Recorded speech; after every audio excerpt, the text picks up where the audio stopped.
Have you ever wondered how a single choice, made in total faith, can alter the entire course of history? Today we begin a journey to discover the life of Rebekah, a central and towering figure in the Old Testament.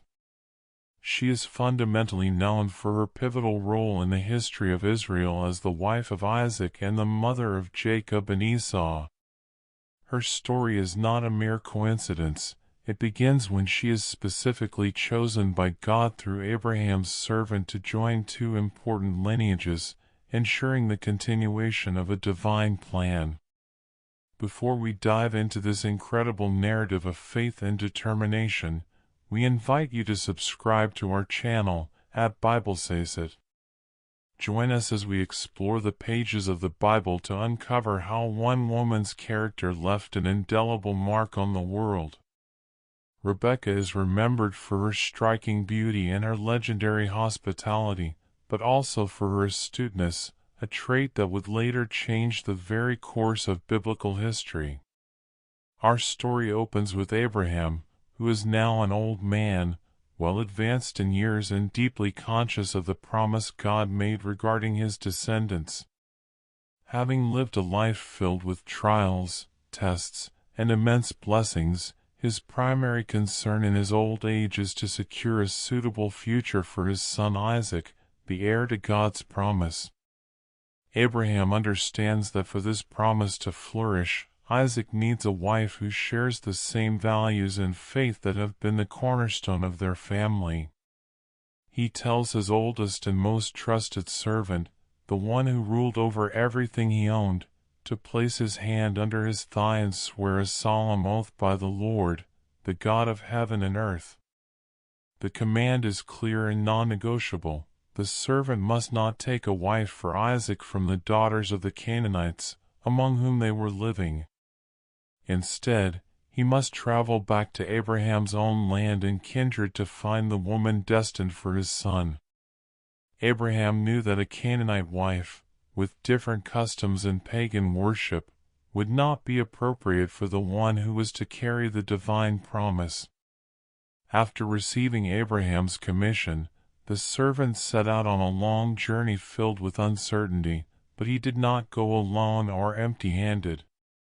He took with him 10 camels loaded with all kinds of choice gifts from his master, demonstrating the seriousness, dignity, and wealth of the mission he represented. This journey took him to Mesopotamia, specifically to the city of Nahor, the land of Abraham's kindred, following the instruction to find a wife within the family circle to preserve the faith. Upon reaching the outskirts of the city in the evening, the servant made the camels kneel by a water well, precisely at the time when the young women were coming out to draw water. In biblical narrative, the well is a central place of meeting, provision, and revelation of the divine will. Aware of the importance of his task and his own inability to choose correctly without God's guidance, the servant decided not to rely on his own prudence but to seek the Creator's direction through prayer. His prayer was an example of faith and total dependence on God. He did not ask for an arbitrary sign based on external beauty or wealth, but one based on character and hospitality. His request was specific: "Let it be that the young woman to whom I say, 'Please let down your pitcher that I may drink,' and she says, 'Drink, and I will also give your camels drink,' let her be the one you have appointed for your servant Isaac." This sign was profoundly significant. Offering water to a stranger was an act of kindness, but offering water to 10 thirsty camels required extraordinary physical effort and diligence, as camels drink massive amounts of water.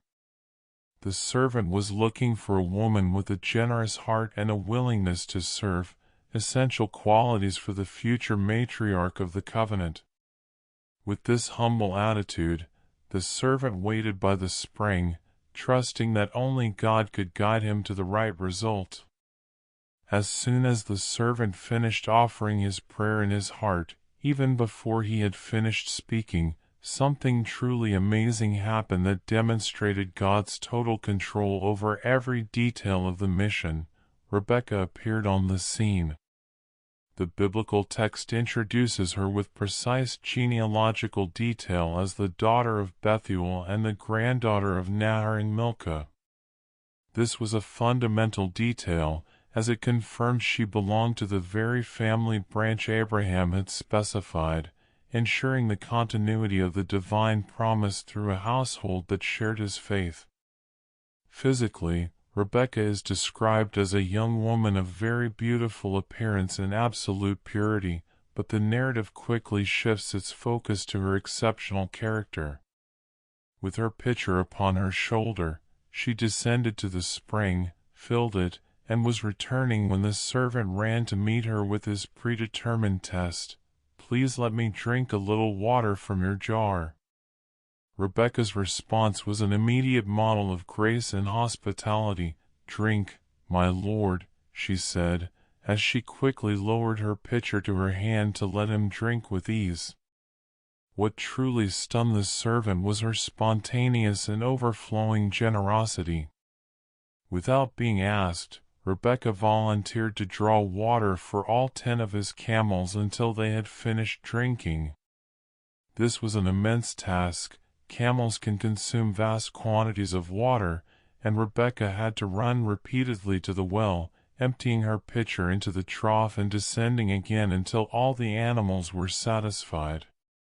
Her diligence and the joy she showed while performing this strenuous physical labor proved she possessed the heart of a servant required of a matriarch. Meanwhile, the man watched her in silence, overwhelmed with wonder, waiting for the final confirmation that the Lord had truly made his journey successful. Once the camels had finished drinking, Abraham's servant moved from silent observation to action.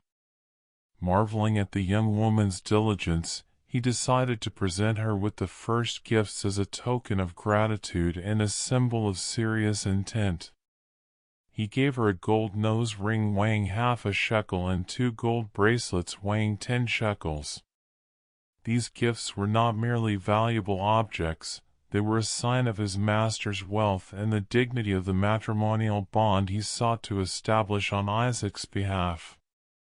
With the delivery of the jewelry, the crucial moment arrived to confirm if her character matched the lineage required by Abraham. The man asked her, "Whose daughter are you? Please tell me, is there room in your father's house for us to spend the night?" The young woman's response was the final piece of the divine puzzle. "I am the daughter of Bethuel, the son that Milcah bore to Nahor." By revealing she was a close relative of Abraham, it was confirmed that God had prospered the journey by leading him exactly to the designated kindred. Rebekah, demonstrating once again the hospitality of her home, added that they had plenty of straw and fodder, as well as a place for the servant and his men to stay. Faced with this overwhelming evidence of divine intervention, the man could do nothing but bow down. He bowed his head and worshipped the Lord, exclaiming with deep gratitude, "Praise be to the Lord, the God of my master Abraham, who has not abandoned his kindness and faithfulness to my master. As for me, the Lord has led me on the journey to the house of my master's relatives." His prayer serves as a model of how to acknowledge that the success of a mission depends not on one's own skill, but on God's constant faithfulness and guidance. After the amazing encounter at the well, Rebekah did not waste a moment and ran back to her mother's house to share everything that had happened. Her enthusiasm in sharing the news with her family was clear, showing her openness and readiness for the events unfolding. At that point, her brother Laban entered the scene. When he saw the luxurious gold ring and the bracelets on his sister's hands and heard her account, he immediately realized that the man who had met her was a person of great importance and wealth. Moved by courtesy and perhaps impressed by such riches, Laban ran out to the spring and found the servant still standing by the camels. With great respect, Laban greeted the man, calling him blessed of the Lord and recognizing that this traveler had a special connection with God. He urged him not to stay outside, as he had already prepared the house and a place for the camels. Once inside Bethuel's home, the characteristic hospitality of ancient culture was displayed. The camels were unloaded and given straw and fodder, and water was provided to wash the feet of the servant and the men who were with him. This reception was essential so that the family could listen to what the messenger had to say. However, despite the generosity and the feast set before him, the servant demonstrated unwavering integrity and diligence. He was very clear that his mission was the absolute priority and that he should not allow any unnecessary distractions or delays, no matter how polite his hosts were. He firmly declared, "I will not eat until I have told my message." This gesture highlights his focus on faithfully completing the task entrusted to him by Abraham, reminding us of the importance of carrying out the work God gives us with dedication. Seeing such determination, Rebekah's family gave him the floor to speak, indicating they were open to knowing God's work in all that had occurred. The servant began his speech by introducing himself with humility and clarity. "I am Abraham's servant."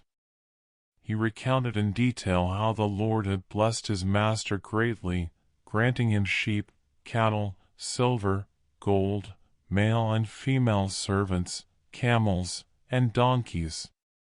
He explained that Sarah, his master's wife, had borne him a son in her old age, Isaac, who was the rightful heir to all his possessions. This introduction was not intended to boast of wealth but to demonstrate that the proposed marriage was backed by divine provision and favor. Then, the servant shared the most critical and spiritual part of his mission, the solemn oath Abraham made him swear before departing. He detailed the strict prohibition against taking a wife from among the daughters of the Canaanites and the imperative command to go to the land of his kindred to find the right woman. With a faith that must have moved his listeners, the servant narrated his arrival at the water well and the specific prayer he raised to God to find the correct sign. He explained how he asked for a sign based on character, that the chosen young woman would not only give him a drink but would also offer water for his 10 camels of her own initiative. The account reached its peak when the servant described how, even before he had finished his prayer, Rebekah appeared. He described how the young woman fulfilled the sign point by point, showing a diligence and kindness that could only be the work of God. Upon concluding, he recounted his own reaction of worship upon confirming that the Lord had guided him directly to the house of his master's relatives, making it clear that the encounter was a sovereign act of divine providence.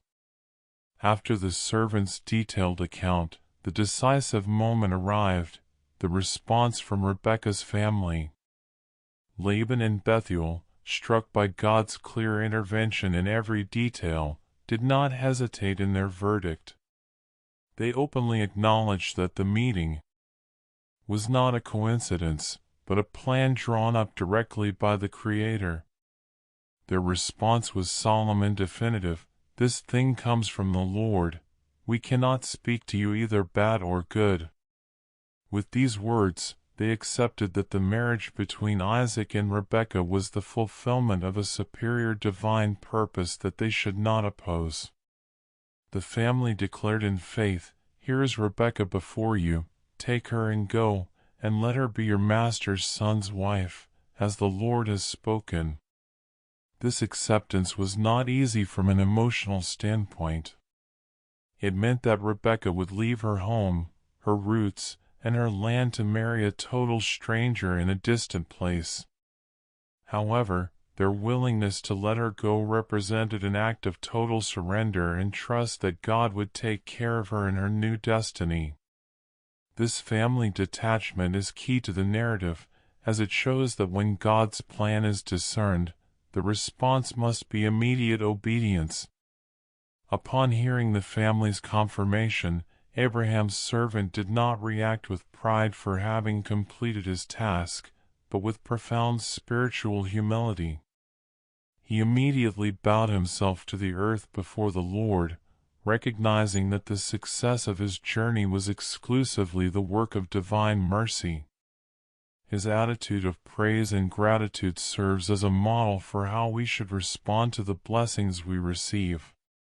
This moment seals the first part of the agreement, validating the servant's faithfulness and God's sovereignty over the lineages chosen for the promise. Once the official approval from Laban and Bethuel was received, Abraham's servant proceeded to seal the commitment with a generosity that reflected his master's abundance. From his treasures, he brought out jewelry of silver, jewelry of gold, and magnificent garments for Rebekah, recognizing her new position as Isaac's future wife. He did not forget the family, also giving precious and valuable things to her brother and her mother as a token of gratitude and respect for the hospitality received. The next morning, after having rested, the servant expressed his desire to leave immediately, conscious that his primary mission was not yet finished. "Send me away to my master." However, Rebekah's family, feeling the weight of such a sudden farewell, tried to postpone the moment. They suggested that the young woman stay with them at least 10 more days before undertaking the long journey to an unknown land. But the servant, moved by divine urgency and the conviction that the Lord had prospered his way, begged them not to hinder him. Faced with the envoy's firmness, the family decided to leave the final decision in Rebekah's own hands. "We will call the young woman and ask her." It was then that Rebekah demonstrated extraordinary faith and determination. When asked if she was willing to go with that man immediately, she responded with a single word full of courage: "I will go." This response was not a simple impulsive choice. It was an act of obedience and commitment to the divine purpose, leaving behind her home, her family, and everything known to embrace God's call for her life. With this decision, Rebekah accepted her role in the history of salvation, trusting fully in God's plan. Once her decision was confirmed with a courageous "I will go," the most important transition in Rebekah's life began. Her family, though saddened by the separation, sent her away with a profound act of faith filled with spiritual significance. They sent Rebekah along with her nurse, an essential figure who would provide support and companionship in her new home, and entrusted her to the care of Abraham's servant and his entourage. This was not an improvised trip, but an organized caravan that ensured the future matriarch's well-being on the long road to Canaan. Before the caravan departed, the family pronounced a blessing over her that would transcend centuries. "Our sister, may you become the mother of thousands of 10,000s, and may your descendants possess the gates of those who hate them." In Hebrew culture, these words were more than good wishes. They were declarations of faith and prophecies regarding her lineage.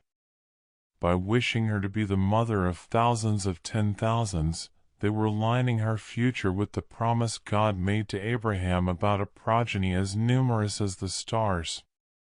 Furthermore, the proclamation that her descendants would possess the gate of their enemies anticipated the victory and dominion of her lineage, a promise fulfilled in Israel's history and ultimately in the person of Jesus Christ. Rebekah's departure was a testimony of absolute courage and obedience. She was leaving behind everything she knew, her home, her family, and her native land, to head to an unknown place and join a man she had never seen. Her willingness to embrace this call, even without total clarity on what awaited her, shows an unwavering trust in God's plan.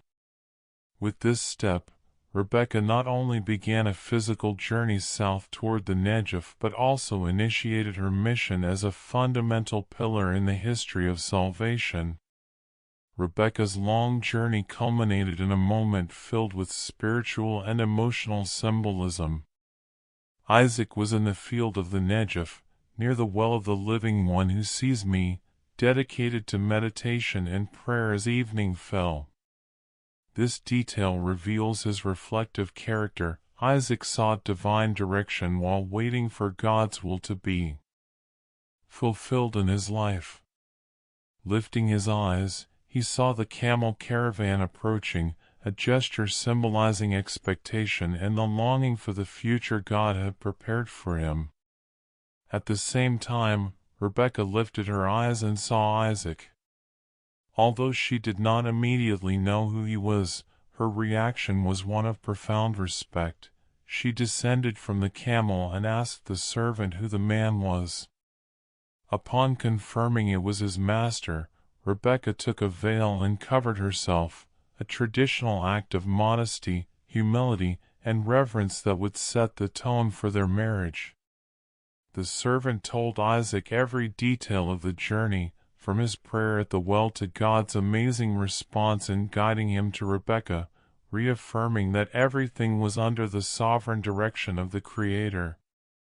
Isaac fully accepted Rebekah and brought her into his mother Sarah's tent, a symbolic act that honored her and formally established her as the new matriarch of the lineage. The narrative concludes with a powerful statement: Isaac took Rebekah as his wife and loved her. This marriage was not merely an arrangement but a union based on mutual respect and affection, which brought comfort to Isaac after his mother's death. Through their obedience and faith, Isaac and Rebekah ensured the continuity of God's covenant with Abraham, becoming the means to bless all nations.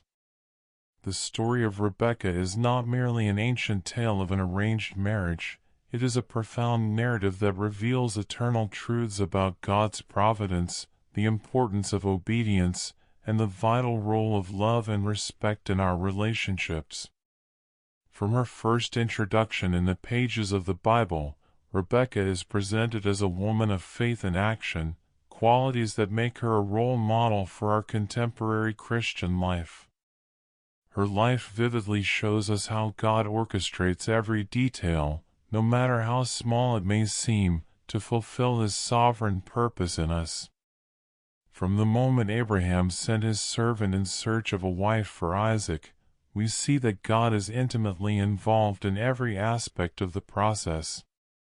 Rebekah's arrival at the well and her willingness to offer water to the servant and his camels was not a lucky coincidence, but a display of how God prepares and guides those who keep their hearts open to His will. This part of her story teaches us that we must fully trust in God's providence in all areas of our lives, knowing that He has a perfect plan in action, even when we cannot physically see it. Furthermore, Rebekah stands out as an example of obedience and courageous faith.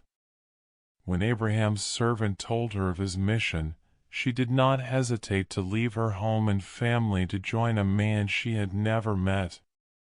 Her willingness to follow God's direction, even when the path was not completely clear, is a reminder that our faith must be active.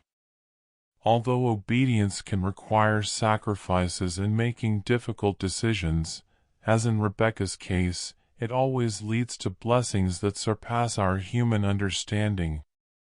The love that blossomed between Isaac and Rebekah was a love born from God's will and nurtured through mutual respect and unwavering commitment.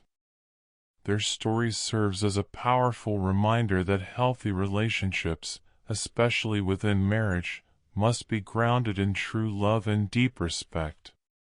This love is not merely a fleeting sentiment, it is a daily choice to honor, care for, and support one another in accordance with divine principles. For Christians, this narrative emphasizes the importance of building our family relationships on the solid foundation of faith and love in Christ.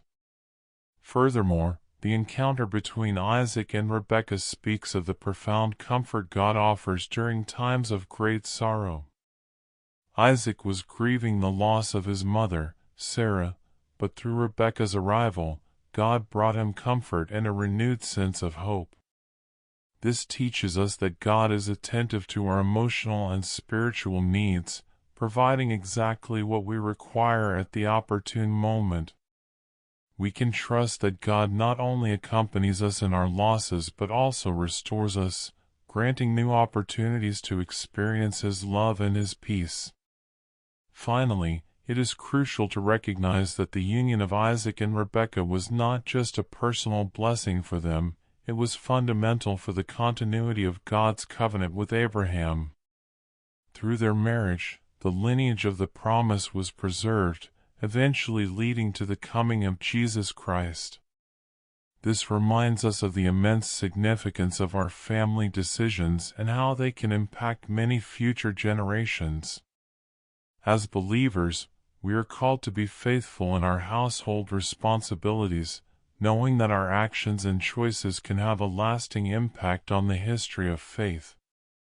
The story of Rebekah is not merely a tale of the past. In our daily lives, her example profoundly challenges us to live with unwavering faith and constant obedience, fully trusting that God is guiding every one of our steps. This narrative actively encourages us to build relationships that are not superficial, but rather based on love and mutual respect, just as she did. Furthermore, it teaches us the vital importance of seeking comfort directly from God during times of affliction and sorrow, reminding us of our rich spiritual heritage. Every one of our decisions, no matter how small they may seem, can affect future generations. Therefore, by reflecting on the life of this matriarch, we learn to live in a way that genuinely honors God, seeking His purpose in everything we undertake. A practical reflection that we can put into action today, based on her story, is the supreme importance of obedience and the total willingness to serve others. Let us remember that Rebekah, without even knowing who Abraham's servant was or what his true intentions were, immediately showed an attitude of service and amazing generosity. By offering water both to the man and his 10 camels, she performed a simple act loaded with significance. This gesture was not only a display of her exceptional character, but it became the exact means by which God revealed His will for her life. Rebekah clearly teaches us that being willing to serve others, even in the smallest and most everyday things, can open doors to unimaginable blessings and opportunities. As Christians, our calling is to serve with a generous heart, always looking for ways to help others in their daily needs. Serving others does not always require grand feats. It often manifests in gestures as simple as offering our time, knowing how to listen to someone attentively, or providing help with practical daily tasks. This generosity in our service is not just a good deed. It tangibly reflects the love of Christ in us and has the potential to impact lives in ways we cannot even imagine. When we observe the moment Rebekah decided to leave her home to marry Isaac, we see that she did so driven by extraordinary faith and obedience. It is essential to understand that her obedience was not blind. On the contrary, it was based on a deep trust that God was actively guiding her path. In our own lives, obeying God can sometimes mean making decisions that are difficult or even uncomfortable. However, we must always remember that obedience to God is the path that invariably leads us to a place of blessing and purpose. We can apply this great lesson by actively seeking God's will in each of our decisions and acting with the full confidence of knowing that He has absolute control over the situation. Rebekah fully trusted that God was orchestrating all the events of her life for her good, even in those moments when she did not have all the answers clear. Similarly, in our Christian life, we must cultivate the certainty that God is constantly working behind the scenes, even when we do not fully understand what is happening around us. This trust is what allows us to live with deep peace and security, knowing that God is the one who guides our steps and that His plans for us are always good. Rebekah's life leaves us with a clear lesson that we can apply every single day. We must actively look for ways to serve others in all the environments where we move, whether in the privacy of our home, in the workplace, within the church, or in the community at large. It is vital to remember that, just as happened with Rebekah at the well, our simple daily actions can be the direct answer to the prayer of someone else in need, thus making us an open channel for God's blessing to flow toward others. This legacy also invites us to perform a deep introspection regarding our own conduct. We must constantly ask ourselves if we are living in total obedience to God's principles in every single area of our lives. If we identify areas where we are struggling or where doubt assails us, Rebekah's story encourages us to ask God for the necessary strength and guidance to obey with unwavering faith, especially in times of uncertainty or profound change. Let us always remember that God has a perfect plan laid out for our lives and that we can rest and trust fully in His sovereign direction. The key to experiencing true peace is the daily practice of surrendering our concerns to God, trusting with certainty that He is actively working everything for our good. By living under this premise of faith and obedience, we not only deeply honor God, but we also experience His peace and His clear direction in our existence. Finally, this lifestyle transforms us into a living reflection of His love for all those around us, allowing the light of Christ to shine through our service and our trust. We have reached the end of this journey through the life of a woman whose faith and determination transformed the destiny of a nation. Rebekah's story invites us not only to admire her past but to bring her teachings into the present, integrating obedience, service, and trust in divine providence into every one of our actions. Her example as a channel of blessing is a call for each of us to be that answer to someone else's prayer, reflecting the love of Christ through daily generosity. Now, we invite you to formally join this community of faith and spirituality at Bible Says It.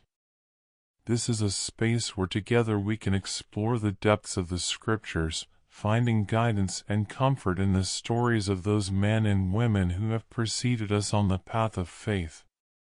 Your participation is vital to us. Subscribe to this channel to continue discovering the mysteries of faith and to ensure you don't miss any of our upcoming Bible studies. We would love to hear your perspective. Please, comment with your thoughts and tell us how this story has touched your personal life or your understanding of spirituality. If this message has been a blessing to you, share it with those who, like you, seek clear lights for the modern path within ancient stories of faith. Your support helps God's Word reach more hearts in need of hope. Thank you for joining us on this spiritual journey. We will see you in a new video as we continue to grow together in the knowledge of His Word. May God bless you abundantly.